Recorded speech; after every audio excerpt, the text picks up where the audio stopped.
hello friends সহজে কি পদ্ধতিৰে আমি কালাকন বনাব পাৰি ঘৰতে দেখুৱাইছো মই কেৰাহী এখন লৈছো আপোনালোকে যিকোনো বাচন বা চচপেন ল'ব পাৰে মই ইয়াতে গাখীৰখিনি চেকি লৈছো 1 লিটাৰ গাখীৰ লম या ঘৰৰ গাইৰ গাখীৰ লৈছো গৰুৰ গাখীৰ বা আমুল গাখীৰ ল'ব পাৰে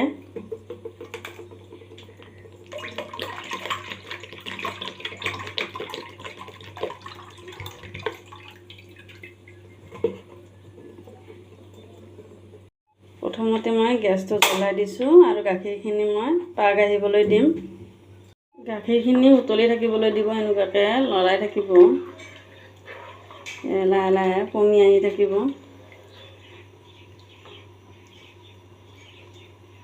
চেনি দিছো মই এক বাটিৰ অলপ কম যেহেতু এখিনি কমি কমি একদম অলপ হৈ যাব সেই কাৰণে মিঠাটো মই কমাই দিছো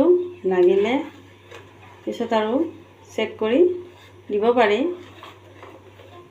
এনেকুৱা ধৰণে লৰাই থাকিব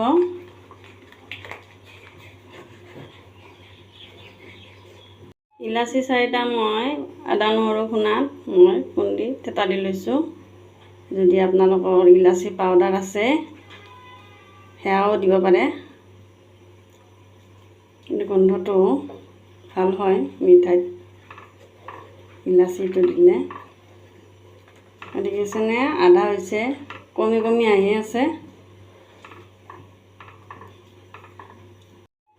যদি আপোনালোকৰ ঘৰত কেতিয়াবা গাখীৰ ফাটি যায় তেতিয়াহলে আপোনালোকে পেলাই নিদিব এই ফাটা গাখীৰৰো ধুনীয়া কালাকন্দ হয় মই এদিন বনাইছিলো ফ্ৰেন্ডছ এয়া দেখিছেনে গুট মাৰি আহিছে ইয়া এনেকুৱা হৈছে কিন্তু লাষ্টৰ এইখিনি সময় এনেকৈ লৰাই থাকিব আৰু গেছটো অলপ কমাই দিব নহলে তলত লাগি ধৰিব এনেকুৱা ধৰণৰ ৰাখিব এতিয়া আমি এখন ট্ৰেত দিম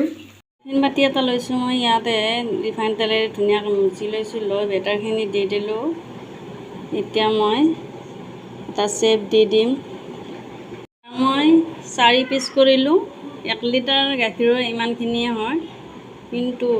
সঁচাই কৈছো বহুত সোৱাদ লাগে এনেকুৱাকৈ বনাই খাওক বহুত টেষ্টি লাগে ট্ৰাই কৰি চাও আপোনালোকে মই একো দিয়া নাই সিম্পলকৈ বনাইছো আপোনালোকে যদি ড্ৰাই ফ্ৰুট দিব পাৰে দি দিব যদি ভিডিঅ'টো ভাল লাগে তেতিয়াহলে এটা লাইক সাবস্ক্ৰাইব কৰি দিব থ্যাংক ইউ